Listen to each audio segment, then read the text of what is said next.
देखो ना, एग्जाम का इंतजार करते करते एग्जाम बिल्कुल पास आ गया। सैटरडे से तुम्हारे एग्जाम शुरू हो रहे हैं, इंग्लिश का पेपर है और ये थोड़ा सा इंस्ट्रक्शन और रह गया है। 12th वालों को अब इसमें परेशानी नहीं होगी, लेकिन 10th वालों के लिए बिल्कुल नया नया है। तो तुम्हारा जो सबसे पहला इंस्ट्रक्शन है कि अपना एडमिट कार्ड नहीं भूलोगे और अपना आई कार्ड भी नहीं भूलोगे। ये दो इंपॉर्टेंट डॉक्यूमेंट है। कुछ बच्चे आधार कार्ड लेके चले आते हैं, इसकी कोई जरूरत नहीं। बच्चे 10th का एग्जाम दे रहे हो तुम, तुम्हारे स्कूल के यूनिफॉर्म और आई कार्ड ही तुम्हारा आधार है, और एडमिट कार्ड सबसे ज्यादा जरूरी है। पॉइंट नंबर 2, अगर किसी तरह के मेडिकेशन पे हो तो तुम्हारे स्कूल के टीचर्स भी होते हैं सेंटर ऑफ एग्जामिनेशन पे, उनको कन्वे करना जरूरी है, और वो सेंटर ऑफ एग्जामिनेशन या सेंटर सुपरिटेंडेंट को कन्वे कर देंगे तो तुम्हारा मेडिकेशन अलाउड हो जाएगा। कुछ बच्चों को अर्ली एज में भी डायबिटीज की दिक्कत होती है, तो उनके लिए चॉकलेट्स और कुछ एडिबल्स रखना जरूरी हो जाता है। इसके लिए भी तुमको तुम्हारे स्कूल के टीचर को बताना होगा, वो सेंटर सुपरिटेंडेंट से परमिशन ले लेंगे। अब ये इंपॉर्टेंट चीज था, एडमिट कार्ड, आई कार्ड, और if there is any medication.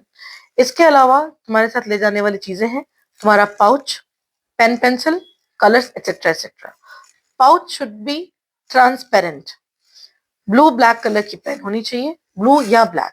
साथ में पेंसिल, शार्पनर, इरेजर।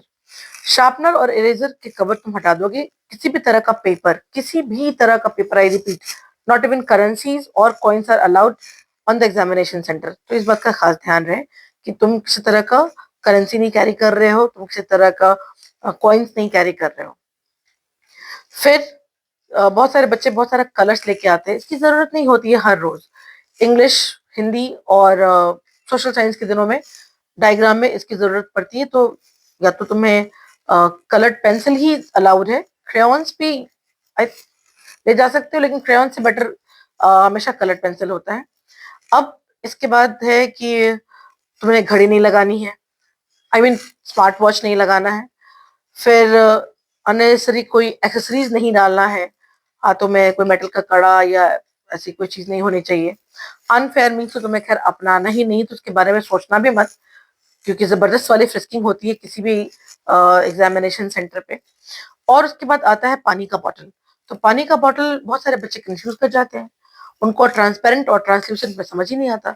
अब इतना तो तुम्हारे फिजिक्स वाले टीचर ने बता ही दिया होगा, ये है ट्रांसल्यूसेंट, ये ट्रांसपेरेंट नहीं है। हालांकि विजिबिलिटी क्लियर है, फिर भी ये अलाउड नहीं होता है सेंटर पे। और steel bottles, insulated water bottles तो खैर भूल ही जाना। कभी कभी तुम्हारे बहुत महंगे बॉटल्स होते हैं, तुम्हें बाहर रखना पड़ जाता है। तो it should be pet bottle और बिल्कुल भी ट्रांसपेरेंट। दूसरी बात, किसी भी तरह का बैगेज सेंटर ऑफ एग्जामिनेशन पे अलाउड नहीं होता, तो don't carry any extra baggage. और अगर लेके भी जाओगे तो ये तुम्हारी अपनी रिस्पॉन्सिबिलिटी होगी, सेंटर की नहीं। बड़े आराम से, इत्मीनान से इन चीजों को फॉलो करो। स्टेशनरी पे जाओगे तुम्हें ट्रांसपेरेंट पाउचेस मिल जाएगा, तुम्हें ट्रांसपेरेंट राइटिंग पैड भी अगर लेके जाना चाहते हो, इट शुड बी ट्रांसपेरेंट। कोई स्टिकर इसके ऊपर नहीं होना चाहिए, किसी तरह का एनिमे नहीं बना होना चाहिए, कोई प्रिंट नहीं होना चाहिए। देखो, इससे कोई फर्क पड़े या ना पड़े, मतलब है कि सीबीएसई ने जो इंस्ट्रक्शन दिया है उसको फॉलो करना है। इंस्ट्रक्शन फॉलो करना is very very important. Now wishing you all the best. बड़े इत्मीनान से जाओ, अपना पेपर लिख के आओ। मेरे स्कूल के बच्चे, सारे स्कूल के बच्चे, मेरे घर परिवार के बच्चे, सभी के लिए एक प्यारा सा संदेश है, wishing you all the best. मुस्कुराते हुए जाओ, मुस्कुराते हुए आओ। Thank you.